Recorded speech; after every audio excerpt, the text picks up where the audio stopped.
Hello everybody, welcome back to another video, and today we are doing our XFL Week 4 game predictions. Last week had a pretty good week. I went 2-2, my dad went 2-2 on the straight up picks on the spread. I went 2-2, my dad went 1-3. So far it's not looking so good, but then, you get to the over-under, and I went 3-1, so I'm just better. Dad went 2-2. So, yeah, it was interesting. Let's get into it. Word of the day is word. It'll work. So yeah, first game that we have today is the Roughnecks versus the Guardians. The games will be in order by time slot, so, whatever game plays first, that'll be the first game that we're talking about. I think. Maybe not. I don't know. But anyways, we're going Renegades versus Guardians. So, yeah. Or Roughnecks versus Guardians. So, the Roughnecks are, of course, one of the best teams in the XFL. Guardians, of course, one of the worst teams in the XFL. I would argue the worst team. Struggling with Paxton Lynch, trying to swap out quarterbacks. I think they really did kind of stick more with Paxton Lynch last week than some weeks before. But it's just not looking good for the Guardians. The Guardians did have a really good week last week against the Arlington Renegades, who have been kind of up and down this year. With a 9-10 game. I mean, that's a 1-point game. You could have won. Very good defense. I think they kind of let themselves play into what Bob Stoops wanted to do. And, that's run the clock, play defense, and win a low-scoring game. And, that's what they let happen to them. I think they let the other team just control the game a little too much. And, they're just not a good enough team to make their own way. And so that's, a little bit of an issue for the Guardians. Just the talent is not there. The skill set is not there. I don't know if it's the coaching. I don't know what it is. But they just cannot get it going. As for the Roughnecks have won, of course, every game. Won 22-13 last week against the Brahmas. And, the Brahmas, I would say, despite being 1-2, they are a pretty darn good football team. They have a pretty good defense, and Jack Cohen and that offense look really, really good, especially with Kalen Balaj in that backfield. Their coach seems like a really good guy, a really good coach. Seems like he's really motivating the players.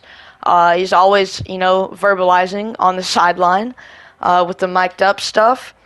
And, I think the Brahmas are a good team, and the Roughnecks came out with a win, and, they did it. Really good goal line stands by the Roughnecks. Really good defense in that game from them. Definitely showed what they can do in that game. And so, of course, I'm going to take the Roughnecks, and so is my dad. So, yeah. Next up, we got the spread for that game, and the Guardians have plus 9 points. Look, I don't think this is going to be a very high-scoring game. The Guardians were in a 10-9 game last week. It is at the Guardians.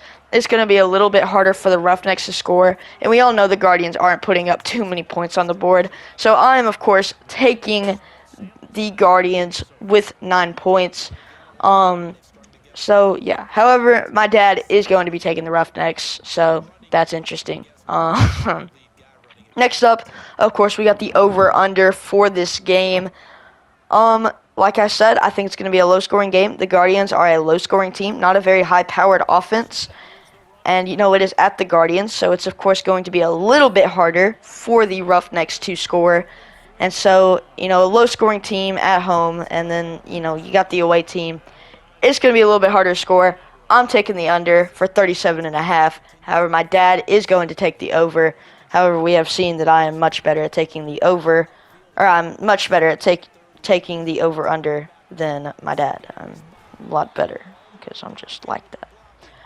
Next up, we have the Brahmas at the Sea Dragons.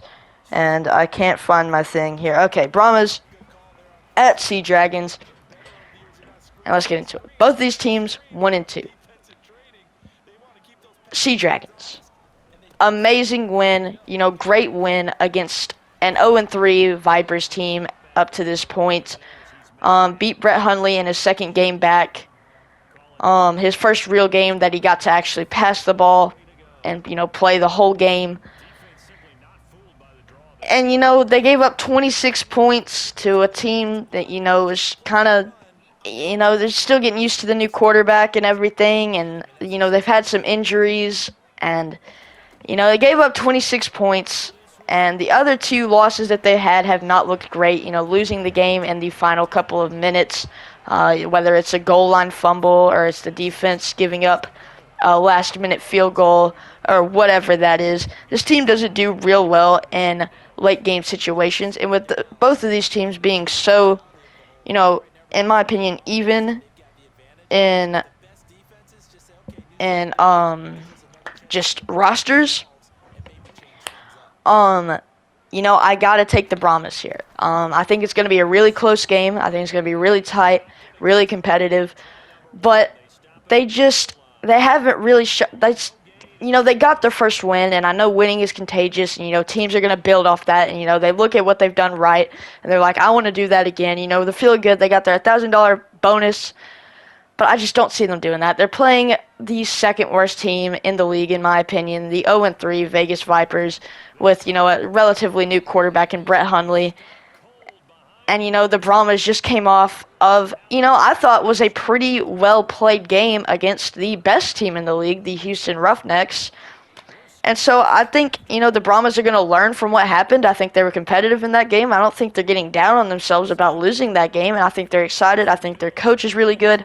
I've got to take the Brahmas in this one at Seattle. Could definitely go either way, but I am taking Jack Cohen and Kalen Ballage in this one. However, my dad will take the Seattle Sea Dragons. So next up, we have the spread part of this, and the spread is Sea Dragons minus 4.5. So of course, I'm going to take the Brahmas, and my dad is also going to go with the Brahmas. So that is cool. Next up, we have the over/under, which is 40.5. And you might be thinking, that's a pretty high over, or a pretty high over, for how all the rest of them have been for the last 3 weeks. But I know the Brahmas scored only 15 points in week 1, but that's just week 1, and they haven't been putting up all that many points. Put up 13 points last week, but they still have a really good offense, to me, in my opinion. I think the offense is, figuring out. Kalen Ballage is that guy. And, Jack Cohen's figuring out. He's a young player. He's getting better. Those wide receivers starting to catch the ball a little bit more. It's looking a lot better for the Brahmas. And they're going up against a definitely weaker defense for the Seattle Sea Dragons than what they faced last week against the Roughnecks. And, of course, they're going to be feeling better.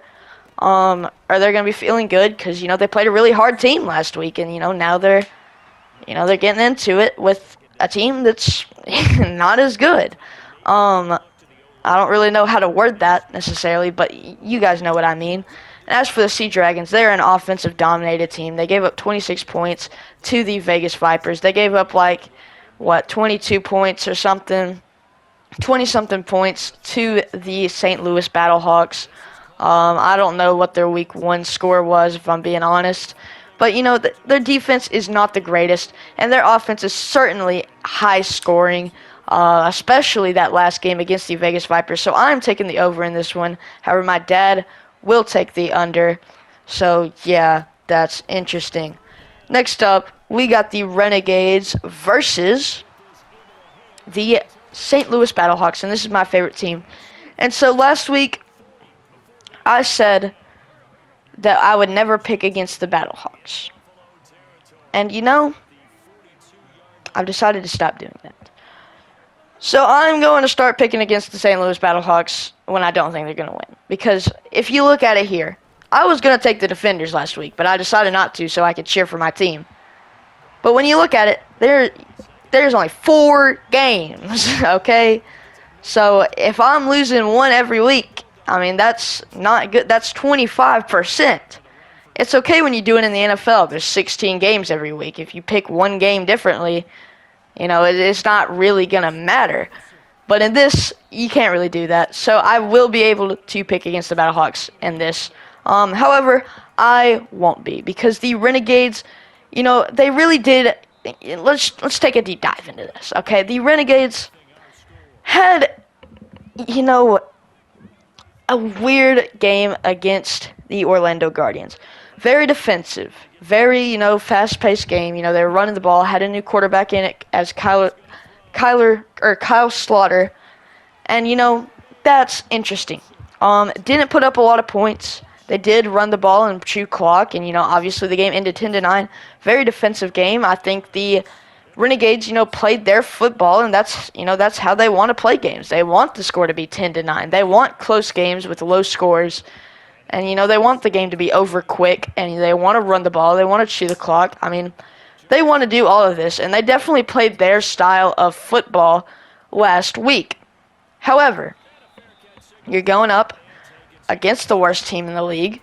Neither of your quarterbacks are looking real consistent. I'm not sure who they're going with in this game against St. Louis. They only won by 1 point against the Orlando Guardians. There's a lot of negatives and a lot of positives that happened last week. And the Arlington Renegades have just been such a weird team. I mean, they're 2-1. They're in the playoffs if the season ended today. But they've been mid. Mid is the best way to describe it. They've been really good, but at the same time, they've just been so mid. Just to watch them, they're mid. I don't know what to tell you.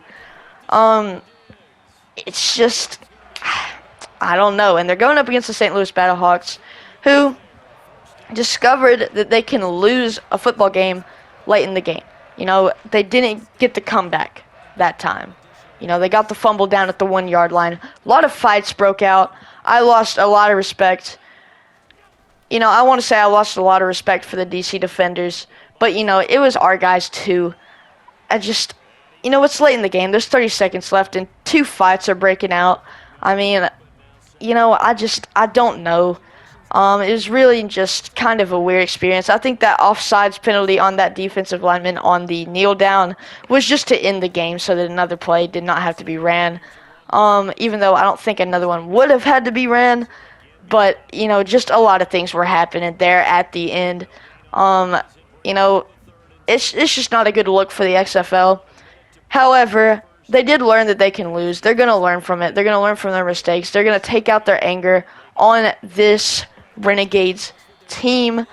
And they're really gonna, it's different when you learn that you're not invincible and that you can lose games and you're not gonna come back. It just gives you that little motivation, to be better and to do better and to, work hard so that you can win next time. And so I'm taking the Battlehawks at home, and so is my dad. So yeah. Of course, next up we got the spread, and that is going to be the Battlehawks -4. And I'm going to have to take the Renegades. I think this game will be a close game, as we saw with the Guardians-Renegades game. The Renegades still got to play. I think the Renegades might still get to play their style of football in this game. Because other than last week, their offense has just been kind of dormant. Hasn't really done much up until the 4th quarter. And, it's just hasn't really looked all that good. So I think the Renegades will definitely have their way as to how their style of football is played. However, the Battlehawks are just, I think they're going to take their anger out on what happened last week out on the Renegades. But, I mean, we already went over this. But I think it'll be a very close game. But the Battlehawks just have that 4th quarter spirit to come back and to fight through the adversity and to come back in the toughest times. And so I'm going to take the Battlehawks, but I'm not going to take the Battlehawks -4. I think it'll be a close game. So I'm taking the Renegades for this spread prediction thing. I'm not going to lie, I got kind of mixed up on what I was doing for a minute. So I'm taking the Renegades +4, and however, my dad is going to take the Battlehawks. So, yeah. Next up, we got the over-under, and as I've said, this is going to be a Renegades playstyle dominated game. I'm taking the under. 36.5, I know is a low score, but I'm telling you the score is going to be like 13-17 or something, okay? Now that is 7 + 3 is 10. plus 20, that's 30. That's 30 points, okay? So 17-13, well, if it was 17-13, I guess the Renegades would win. But you guys know what I'm saying. It's going to be a low-scoring game, dominated by the run game, dominated by, just who makes that one play there at the end. I think it's definitely going to be a low-scoring game. Under 36.5, I'm not so sure, but that's what we're going to go with. So, yeah, we're going with the under, or my dad is going to go with the under, which, I'm not going to argue with him on that one. It's the lowest over-under of the week, so that definitely a good, idea, I guess. Next up, we got the Vipers at the Defenders. And, of course, hold on, I freaking lost my thing. And, of course, I'm going to take the Defenders. The Defenders are 0-3, looked really good against the Battlehawks, played a really good game, put up 34 points. Defense didn't look so great, but, offenses are starting to kick back in. It's week, that was week 3. The offenses have had time to build chemistry, and, that was just the time for offenses to break through that week, and clearly we saw that in most of the other games, Renegades, but, they do some stuff differently, I don't know, but you guys know what I mean. The Defenders looked really good, really had a good balance between Jordan Teamu and, De'Aaron King out of Miami. Really had a good balance between that. They showed that they have a good strategy with them. Really good, just really good for running the ball. If you want to run clock there at the end of the game, it's really good for that. Just zone read after zone read. Had an unfortunate fumble at the 1-yard line. And, that's just tough. You're not going to be able to stop that every time. It's just, you're in a tough position right there at the end of the game. What else can you really do? But other than that, great game. I lost a little bit of respect for them, fighting at the end of the game, and, they're throwing lemons on the field. But, it's all right. It's all for fun anyways. So, yeah, I don't even know what I'm talking about right now. I'm 17 minutes into the video. This is kind of where I just start rambling on for, the next 20 minutes. I'm not even going to lie. But, yeah, I'm taking the Defenders. The Vipers are still 0-3. The Defenders are 3-0. The Vipers, even though they looked really good, and I think Brett Hundley is definitely, picking up the offense, and they're building chemistry, and they're looking really good, just their team is not there. I think they have a really good coach, but I just don't think they are that team. And, I think maybe later in the season they will get some wins, and, they'll be a little bit better. But just as of right now, they are not in the greatest of form, so I am taking the Defenders in this one, and so will my dad. So, yeah, next up, we got the spread, and that will be Defenders -6. I still think it's going to be a close game. I think Brett Hundley is definitely, good with the team now. I think he understands what their strategy is, what their goal is, how they're going to play the game. I think their coach understands that too. I think they're coming in here to try and prove something, to try and get that $1,000 bonus, if you know what I'm saying. So I'm going to take the Vipers +6 in this one. However, my dad is going to take the Defenders, and it could definitely go either way. I'm pretty sure the Defenders have won the spread every single time. By winning in week 1 against the Seattle Sea Dragons, right? I don't know what the score was. But then winning against Vegas 18-6, you won by 12. Then beating the Battlehawks 34-28. That's 6 points. You're going to beat the spread. However, I'm picking against them. They got, I'm good with the Vipers +6. I think it'll definitely be a sort of close game. It could definitely go either way, though.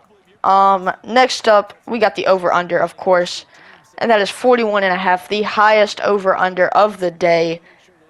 And I'm going to go with the over. I think the Vipers' offense has been absolutely amazing in the last game, especially after coming off of that windy, rainy game.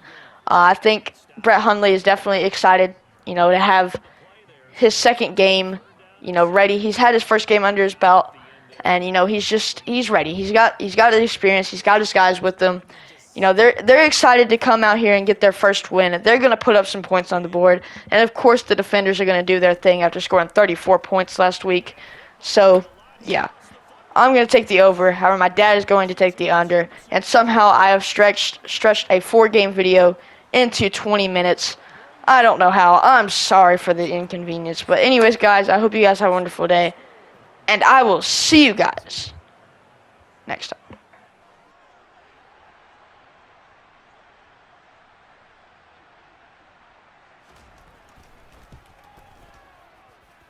And that one gives them